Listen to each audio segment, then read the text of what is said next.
Are the Hornets finally coming back down to earth with all the injuries that they suffered this young season? We discuss all of that today on the Locked On Hornets podcast. We're Locked On Hornets, part of the Locked On Podcast Network. Your team every day. In a minute, cuz we live.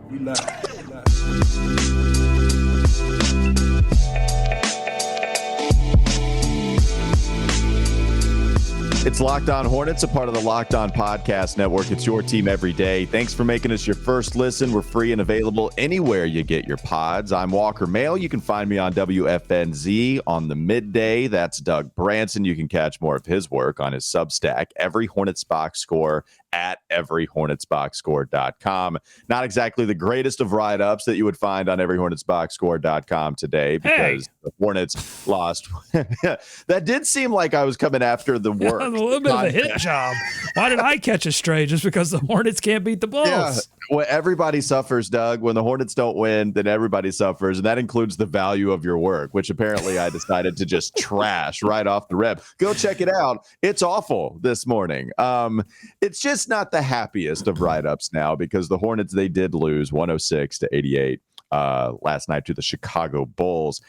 Another injury suffered from Gordon Hayward. We're going to get to that in the second segment and discuss the impact just from the Gordon Hayward injury alone. But, Doug, I think they rode out all of the injuries as much as they possibly could.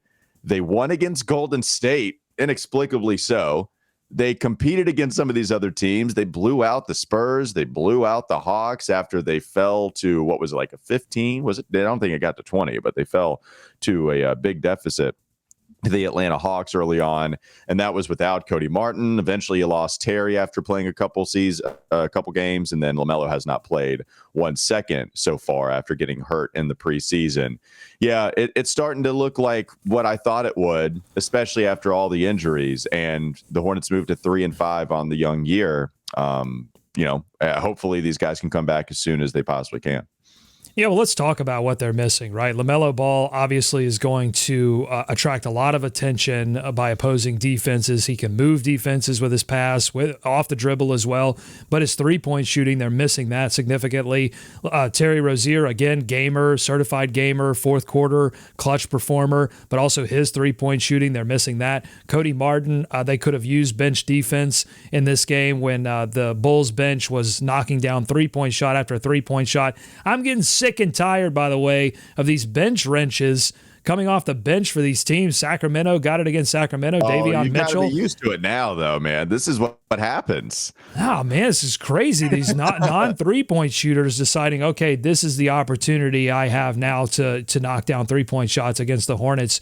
But really, I think the defense for the Hornets did enough in this game, held Chicago to 106. Points per possession, Chicago was below average in this game for them on the season. But the Hornets offense, I was looking at this on Cleaning the Glass, points per possession, 89.6. That's like last in the league. The offense was just not good. And it really comes down to, I think, three-point shooting. It was one thing that I was watching heading into the game.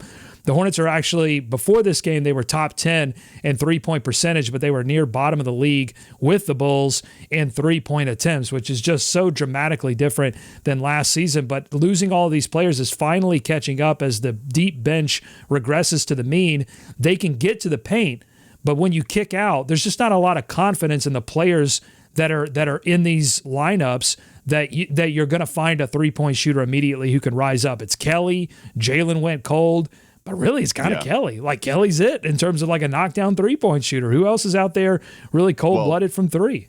Well, I mean, PJ, but he didn't shoot very well in this game either after having some awesome PJ's focused on doing so much more offensively that I think it's taking away from his ability to like consistently knock down three-point shots. Well, he was 0 of 2 in this one. He was 3 of 10 overall in this game. And really, Doug, you said regression to the mean. I think that was the theme of the game in a lot of different aspects. Not only did you have regression to the mean with Jalen McDaniels, who was 0 of 5 from three-point range. And McDaniels is still a good shooter. I don't expect him to be a bad three-point shooter. He's just not going to shoot like, what was it, 50, 60, 75% anymore. Like, that just wasn't going to happen.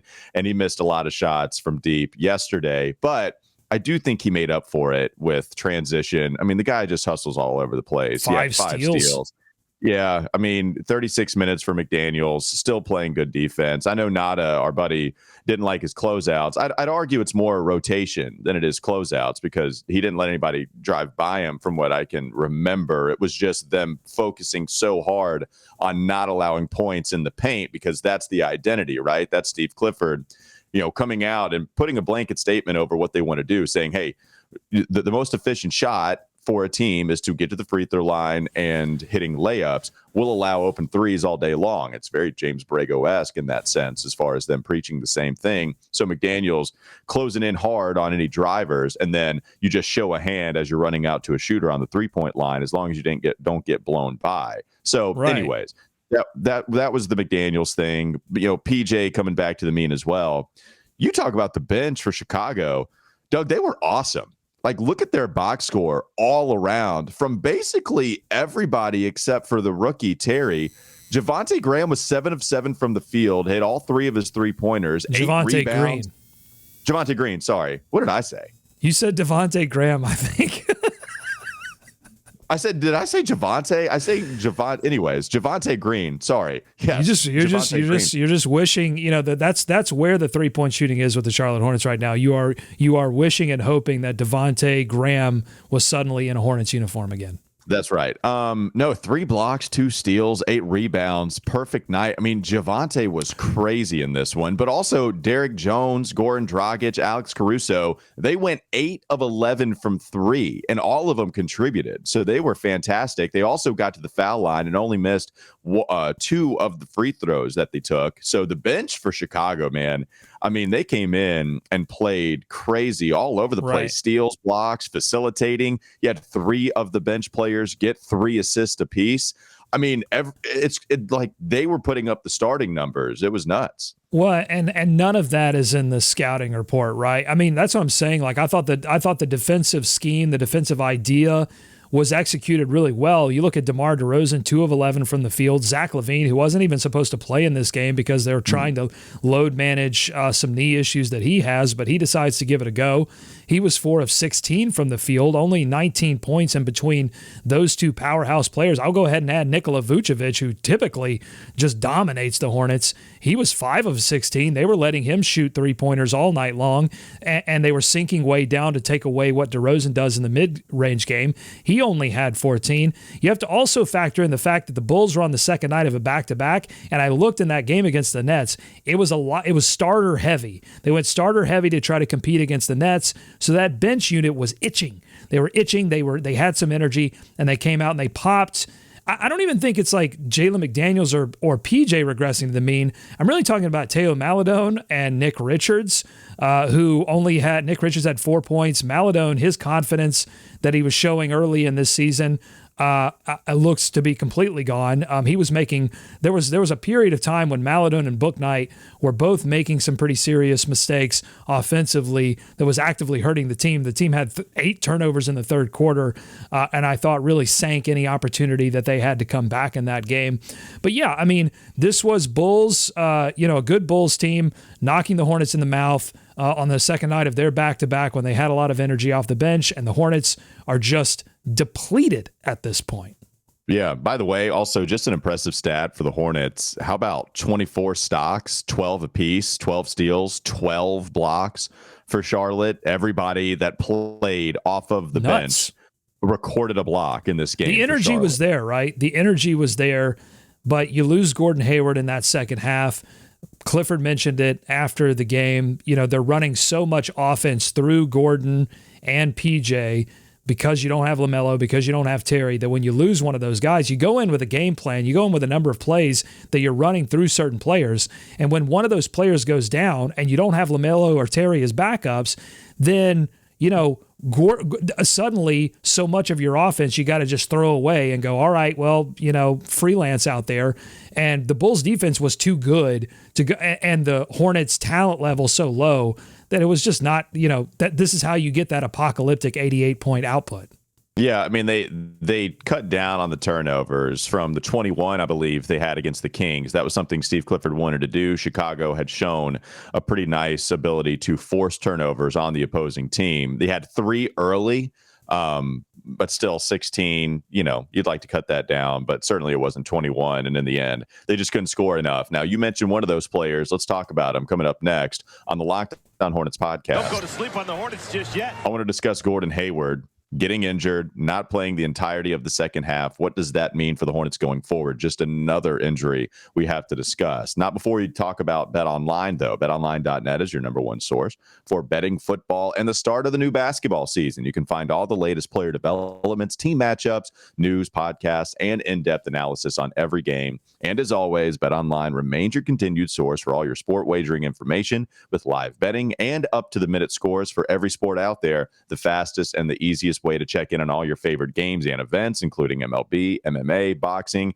you even have golf. You can head to the website today or use your mobile device to learn more. Bet online, where the game starts. Gordon Hayward discussion coming up next. Locked On Hornets. This is Locked On Hornets. Golden State spent almost a minuscule amount of time with 0 of their starters out on the floor. They had at least one out there the entire time. 4 Hall of Famers. Yeah, they do. And so you just put them anywhere. You just have one out Stack there. them up. It's time for more of the Locked On Hornets podcast.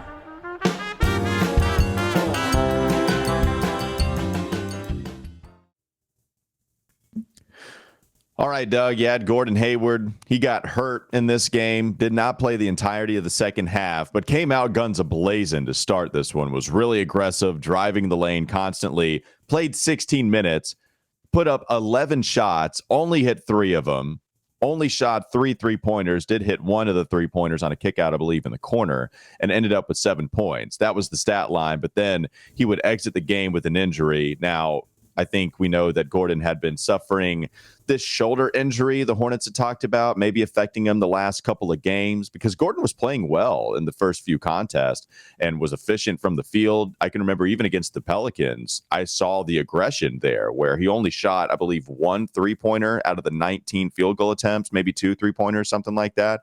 And he hit 12 of those shots, but the aggression was here and the efficiency wasn't so much at the start of this game. What did you make of Gordon Hayward, his performance at the beginning, and eventually not playing the second half because of that injury? Yeah, I mean, honestly, I wrote down in my notebook that I had a suspicion that shoulder injury wasn't an all of a sudden kind of thing because he was messing with it against Sacramento. And I don't know if he suffered it against Sacramento or if it happened before that. But I mean, the stats don't really lie. Again, that second half against Sacramento, he puts up the goose egg. And then what was his final stat line in this one against Chicago? 3 of 11 from the field, 1 of 3 from 3. He hasn't shot the 3 ball well enough really the entire season. I'm not going to put that on the shoulder injury, although I'm certain it has affected it somewhat. But yeah, I mean, he wasn't looking similar to what we saw very early in the season. So the injury obviously affecting him. Fans are not going to be very sympathetic to Gordon Hayward and any kind of injury that he has. You think they'll be forgiving over Gordon Hayward? I don't think so. Because this is a rare thing for him? There's too much. Okay. There's too much, trauma is the buzzword. It's too much trauma in terms of Gordon Hayward and injuries with this team. There's too many missed games. Clifford did say they're going to see how he feels. It's not a certainty that he's going to miss this game against Memphis. But yeah, you could see the ripple effects of not having Gordon Hayward out there in that second half to run the offense through. They just weren't prepared. Clifford did mention after the game, though, as they looked at Memphis, if they don't have Gordon Hayward, they're going to know. They already know that if they have him or they don't have him, probably at this point. And they can, they can do some stuff before this game against Memphis to move some of that offense to other players and, be a little bit more prepared for his absence. And so we'll see how it works out against Memphis. Yeah, look, I think Gordon is a valuable player. He's not worth $30 million if you want to go ahead and talk about that, just to put over it as a blanket statement. But I do think the offense was affected. Only 18 points in the third quarter, only 18 points in the fourth quarter. They scored 26 apiece in each of the first 2. Now, that's really simplistic, but I do think when Gordon is out, it's certainly going to hurt them, especially when you don't have LaMelo, especially when you don't have Terry Rozier. I mean, think about the offensive players that you have and really just the creators, people that you can rely on to get you a bucket in the half court. PJ is only beginning to explore those abilities that we saw really in Sacramento, Golden State a little bit too. Kelly Oubre is more of the shooter, starting to get into the mid-range more so. Shot 11 3-pointers in this game. That's the Kelly Oubre we all know, shooting 11, but hit 5 of them. So, had needed 5. it. I mean, you needed it. If you were going to have a comeback in that game, you had to have Kelly and one other player start knocking down 3-point shots. And, you needed the nuclear quarter from Kelly, and there was a shot we were going to get it in the third. I think he hit 3 3-pointers. I don't know if there was like midway through the third, but then it was to open the third quarter. It was 9 straight points from Kelly. Yeah, I mean, he was like, okay, here we go. Hold on. It wasn't quite tsunami warning. Chicago was under a severe tsunami watch. We didn't quite get the full pop. We had the right conditions. He was out there making shots. We did. We had the right conditions for a tsunami poppy type of warning, but eventually that would cool off. It would only take one more shot after that. Only the 4 that he took in that one, but still 24 points for him. So offensively, he is not to blame here. It's just nobody else could really hit. And when we talk about McDaniels, the regression to mean thing, that it's just the shooting, right? That's the thing for McDaniels. Still is doing a lot to stay out there. I mean, he led the team in minutes in this one. Pretty interesting. Clifford full on has trusted Jalen McDaniels to do what he needs to do to go out there on the court. But just look at the assist number, 22. Right now, the Hornets are 7th in the league in assists per game at nearly 28 assists per game. So, that 22 number would represent in the league. That drops them all the way down to 25th if they were to average that in each game. And so I think right? So they're averaging 28, and that's 7th in the league right now. 27.6. I round up. I give the Hornets a little bit of credit. I round up 0.4. Well, that is not why I wanted to call you out. The only point I wanted to make was that they led the league in assists last year, and it was about 28.1 that they posted. So, it's funny because you would ask them, especially with the injuries, okay, can you just give me as many assists as you did last year? They're doing that, and yet still it's only 7th in the league. So we have to talk about too, why they have to do that. They actually have to be top 10, top 5 in assists right now because they have to move the ball. Because if they don't have players, you don't have talent such that you just throw the ball to them and go, make me a play, and points per possession wise, you're confident that you're going to get above a point per play if you pass the ball to a player and say, go make me a play. In fact, I would ask one player to be a little, if these injuries are going to persist, then I think there's one player that has to start being a little bit more aggressive, and it's a player we've put a lot of praise on so far. That's Dennis Smith Jr. I mean, 10 points in this game, 6 assists, did have the 2 steals. He's doing a lot defensively, and again, it's just like going back to our Gordon Hayward conversation a couple episodes ago. It's probably unfair of us to ask Dennis Smith Jr., as much as he's doing defensively, to do a little bit more offensively, but only 9 attempts in this one. If there's not going to be a Gordon Hayward or a LaMelo Ball or a Terry Rozier, those shots have to go somewhere, and I think it's time we see Dennis Smith Jr. take over a little bit offensively, take a little bit more of that role. Yeah, the good news is I still think he's playing the right way. I get it that it's probably unfair. I like the only 1 3-point attempt from him because I'm worried that even though he shot pretty well, that started to regress to the mean as well. Yeah, right. That's the theme, the regression to the mean that we saw with the Charlotte Hornets. Last thing I want to touch on before we move on. That damn mean. I hit it. It is. It's so angry, that mean. Why is it? It's angry. That regression to the angry is what it should be. So Gordon Hayward, real quickly, we know that Steve Clifford talked about how it probably would be a good idea to try to manage Gordon Hayward's minutes. Now, the thing is, it gets thrown completely out the window when you don't have LaMelo, Terry, or Cody Martin. Remember, Steve Clifford is trying to win basketball games. At some point, Gordon Hayward, even the people that can't stand Gordon Hayward, if you have those 3 guys out, you have to know that Gordon needs to be in the starting lineup, even for the very much Gordon Hayward truthers. But he's been averaging over 33 minutes a game to start the season. Last year, through the first month, he was the first 7 games as well. He was averaging 35 minutes per game. So each of the last 2 seasons coming in, each of the coaches, Borrego or Clifford, talked about how they have to manage Gordon Hayward's minutes, and it just hadn't happened. Now, I do think Clifford gets a little bit more of an excuse because of the injuries, but even last year, I guess Borrego was without Terry Rozier because of that ankle injury, and that hurt him. So, he felt like he couldn't put Gordon Hayward on the bench. This time, he gets injured way early. Doesn't seem serious, but, he could miss a game. So, the Gordon Hayward managing minutes thing, that has gone awry each of the last 2 seasons, and it's just, I don't know how much they're going to be able to do it. But if my memory serves me correctly, Terry Rozier missed 5 regular season games with that ankle injury. And he tried to come back, if I'm not mistaken, and maybe it was even against Cleveland, wasn't good, and sat him again, did the Hornets, and then I think he came back after a handful or whatever. I don't have the exact numbers. We could get our research team on it.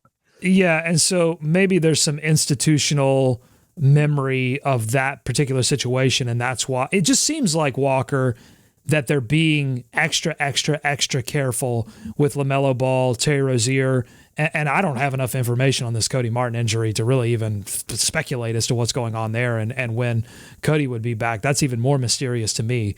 But Rod Boone asked Clifford after the game if he's frustrated, if Clifford's frustrated with all of these injuries and having to coach the team as it is. But what about are fans frustrated at this point with all of these players getting like extended time out that would seem to be beyond and beyond what we think about ankle injuries in their particulars, but also, you're seeing them get closer and closer, and comments from the team are, boy, they're getting closer and closer. And you see them on the sideline, and you see them walking into the game, and you see them taking shots pregame. Cody Martin shooting pregame. You see them practicing. They say they're practicing basketball now, and yet we don't see them in the game.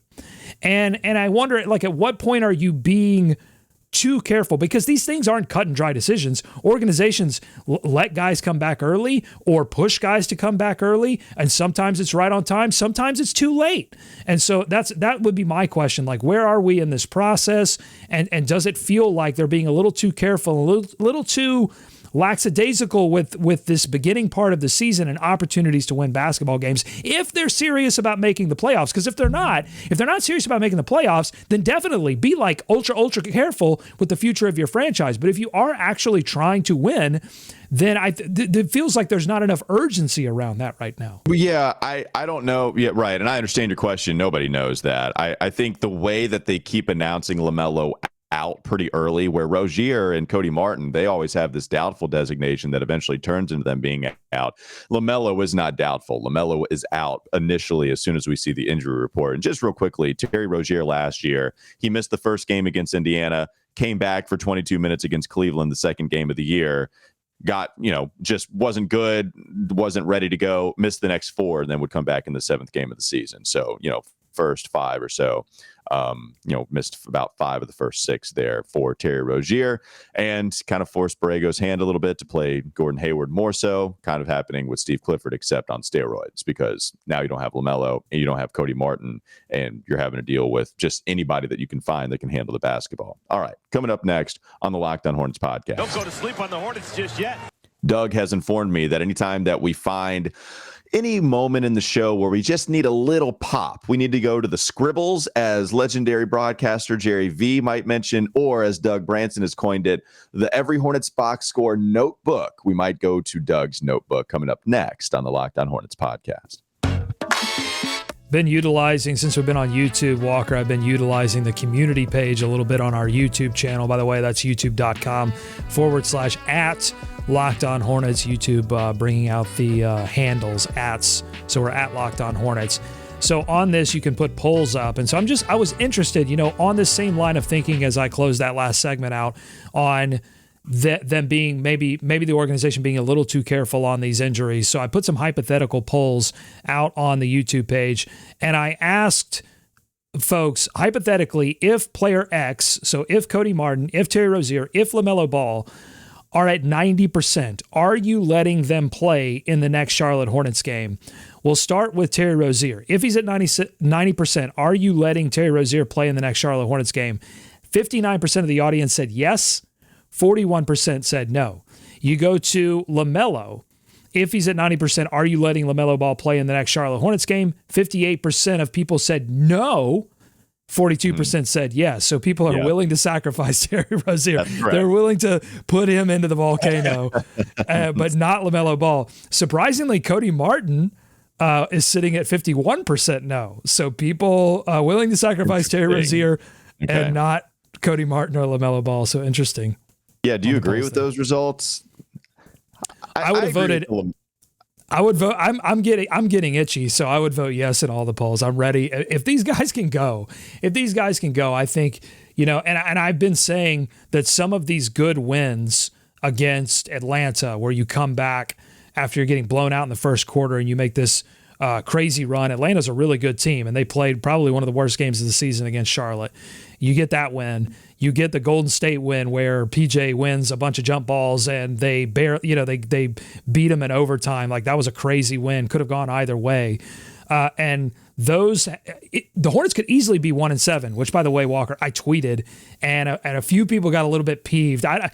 Relative to my stature on Twitter, which is none, it's probably the closest I've come to being ratioed, because people are still believing the Hornets, and they were upset that I was indicating that the Hornets could easily be 1-7, but it's the truth. And the other truth is this season is on a razor's edge, and they've gotten these wins, and I think it's kept the whole injury conversation at bay. But here we are now on the precipice of a 3-game losing streak, and I think that conversation has to start being had. Well, I mean, the margin for error for sure. In the larger spirit of your point, yes, like I totally agree. The margin for error is sure. The problem with the whole, this team should have this record, and this is true in the NFL as well, even in baseball, right? All sports, it's true.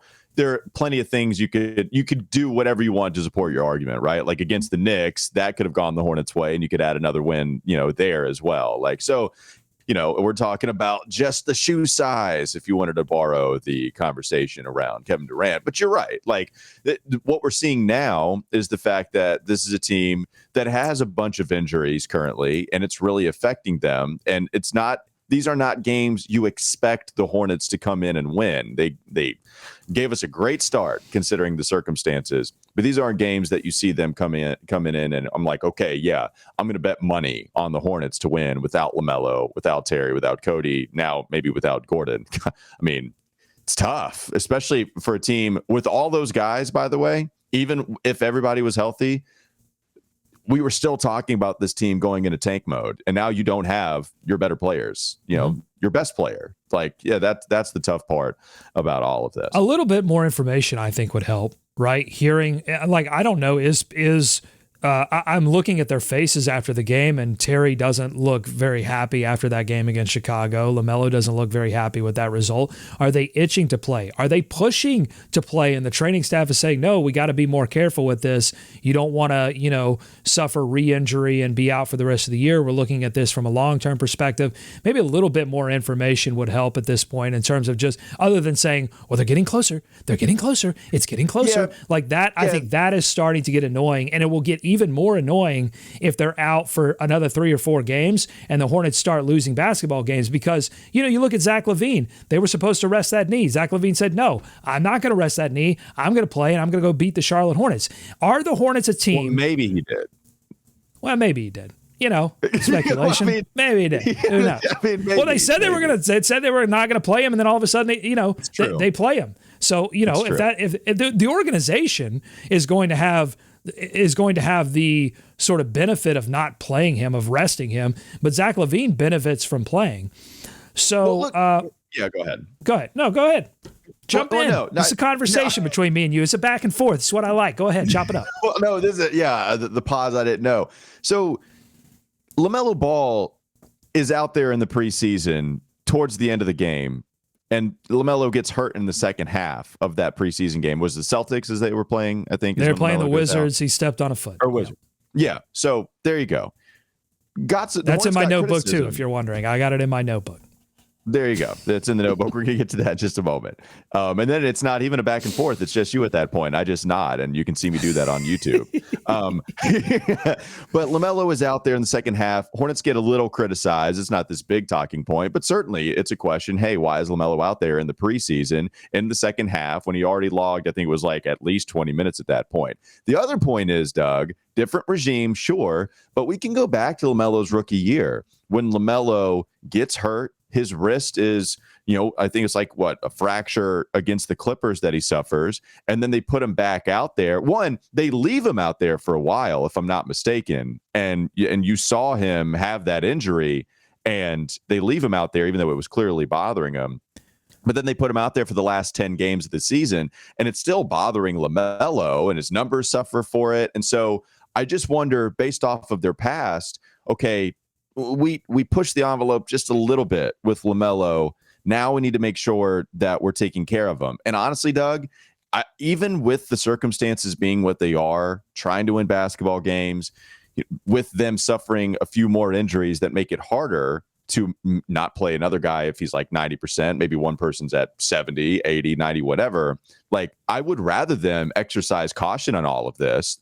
To me, if you have to have it one way or the other, I understand it's not some one size fits all thing for sure. But if it did, I would rather them take this approach. Like, this is just good practice, in my opinion, for an organization to show that they care about the players more so. Now, maybe a player gets angry about it. Okay. But like, I like a team being a little more careful, especially with your star in LaMelo, because the bigger picture certainly does matter, even if it doesn't feel like it in the moment. Well, again, I think it's all about communication. If that's the deal, if the bigger picture matters, if they're worried about later in the season or they're worried about his overall, then communicate that. I think it's a lack of communication that is resulting in some of my frustration, and I don't think I'm alone in that. I think there are other people that are frustrated by this situation as well, because you purport to want to make the playoffs, and if that's your goal, then it doesn't seem like the way they're handling these injuries is necessarily in line with that. All right, are you ready to hit the notebook? Because I got some spicy spices in here, some spicy sausages in here. Yeah, fire away. The first one, I'm going to go all the way to the fourth quarter for the first note. 7:48 in the fourth. 7:48 in the fourth quarter. I write in all caps, "Hot dogs denied." This is when Mason Plumlee did not miss 2 free throws in a row and denied Chicago-style hot dogs to the fans. Now, I will say I'm typically a fan of the Hornets denying opposing fans food. Sure. But I'm a huge fan of Chicago-style hot dogs, and I felt like that was a travesty of the highest order and something that was within reach. Like, you would kind of expect Mason Plumlee to miss both those free throws. He was actually 3 of 4 in this game. Nick Richards missed both of his free throws. Things are just totally upside down, but I'm sad for the fans in Chicago not getting the doggies. What is it? It's ketchup, right? That's Chicago. What's Chicago? What are you talking relish? about? Why are you're trolling me, right? You're gaslighting me. You're trying to anger me, right? Saying their Chicago style. Yes. Are you saying the Chicago style hot dog has ketchup on it only? Is that what you're saying? Not anymore. No, it's relish. I'm just asking. It's ketchup. It's relish. It's not ketchup. Ketchup is absolutely banned from the Chicago style hot dog. If you put ketchup anywhere near that hot dog, 2 Italian guys come out of the woodwork from around the corner and beat you with a baseball bat. No, ketchup, absolutely not. What's the Chicago style dog? What is it? Well, you should have listened to Eric Collins, because Eric Collins on the broadcast gave you a really detailed breakdown of the construction of the Chicago style dog during this blowout, and I thought it was really funny. Eric Collins spent some time in Chicago, by the way. He was the sideline analyst for that the late Jordan era, late 90s era Bulls. And so he was giving this like really detailed history of the Chicago style dog, the things that we've come to love from Eric Collins. It's all in the details of these random facts. But then they cut to Mason Plumlee getting like an offensive rebound putback, and Del Curry tries to break into this really in-depth discussion of hot dogs with some analysis of Mason Plumlee's footwork on the offensive rebound. And Eric Collins, completely undeterred. Del Curry says something to the effect of like, "Oh, Mason with the footwork, look at that." And Eric Collins says, "Yeah, and the poppy seed bun, that's really the key to the..." So I don't know. You've just gone on this whole spiel, and I still don't know what a Chicago hot dog style thing is. Come over, I'll show you. Oh, okay, fantastic. All right, what else is in the notebook? Let's see. Going to the notebook here. Well, I'm going to stick in the fourth quarter. 1:15 when the blowout bees came in. They put Kai Jones, who didn't get the call down to Greensboro. I guess they just had to have a certain number of players ready to go. But they send Mark Williams down. They send Bryce down. Those are obviously two players that are rookies. You want to make sure they're getting time. Kai Jones doesn't get the call down. But the blowout bees come in, and JT Thor threw an alley-oop to Kai Jones, and I put Thor to Jones for the oop. Let me dream. Just let me dream about more Thor to Kai Jones for alley-oops in the future. Yeah. That would be pretty amazing. You texted me last night that this game had Pelicans vibes, and I said, the shooting also is not working well for the Hornets. As I pressed send, JT Thor airballed backboard clank shot, and I was like, oh no, the more Thor movement. I have triggered them after saying the shooting wasn't great, and then he just puts up what was an awful 3-pointer. Well, listen, the more Thor movement, we'll take it where we can get it. So if the Hornets have to get blown out a few more times this season to get more Thor, that's just the cost of doing business. Okay. But Thor, Thor had moments in this game. Obviously, I don't think he's part of the larger rotation. Point Plumlee was giveth and taketh. So Plumlee, can I ask a question real quick before you go on? Does he have the blessing? I almost feel like Clifford has given Mason Plumlee the blessing to go ahead and take it up. Yes, because I saw him grab the rebound. So two things are either happening. One, either the team is conditioned with open space in front of Plumlee after a rebound. Gordon Hayward setting screens for him. So they're just like, okay, we understand if Plumlee grabs the rebound and there is space, we just need to go ahead and get back because we would like for him to have somebody to pass to in the most dire of situations, which is probable, not possible. It's probable. The other thing that could be happening is if Steve Clifford is actually coaching that way. Okay, hey, Mason grabs it. You see open space, just run down the floor. Point Plumlee we joke about it, and yet this is an actual thing. Well, because I think, from Clifford's perspective, he sees a gap. He wants to exploit a gap, which is you have a center that I think teams don't take seriously with the ball in his hands.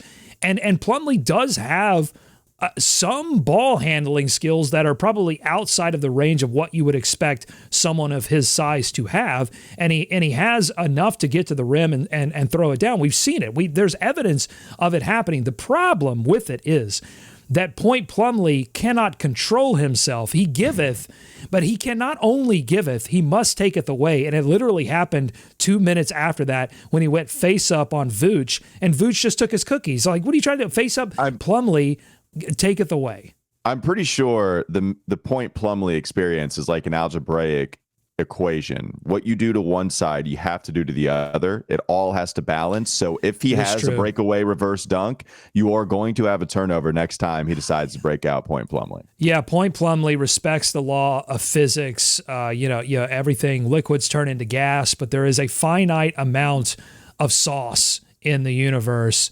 Unfortunately, what are you doing? You're triggering me right now, and I don't appreciate it. I'm giving you these delicious nuggets from my notebook, and Chicago styled nuggets. Dip them in ketchup. Poppy seed breaded, yum. Last little nugget here. Nick Richards and PJ Washington in this game had a little bit of case of the bobblies. They're bobbling the basketball. They got to secure it. PJ Washington had 4 turnovers. Nick Richards. Where has Nick Richards gone? Hey, he was there when he destroyed. Who was it that tried to dunk on him? Patrick Williams. That was an excellent block. So that was Big was Nick awesome. with the block stick. Yeah, good. Help blocks, great timing. That's great.